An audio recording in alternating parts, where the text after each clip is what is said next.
Okay, so you can borrow a picture online, find something. Usually you can get a bigger version if you double click. Go Command Shift 4 on your keyboard. You get the crosshairs and you can take a screenshot. Okay, so now open your screenshot. Should be on the desktop.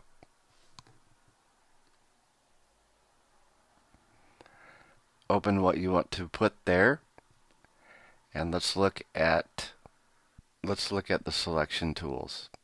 If you hold this down, you can get different choices. The object selection tool works for most things.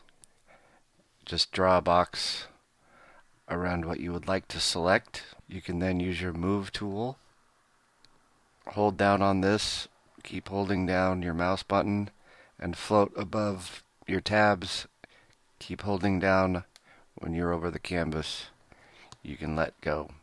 This is always going to happen depending on your size, so you would like to go to next, edit, transform. You can do all these things.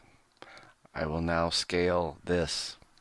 If you cannot see the handles, just go Command minus or Command plus, zooming in and out.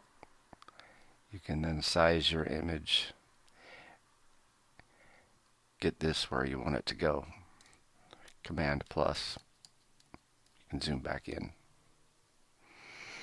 Hit enter when you're ready.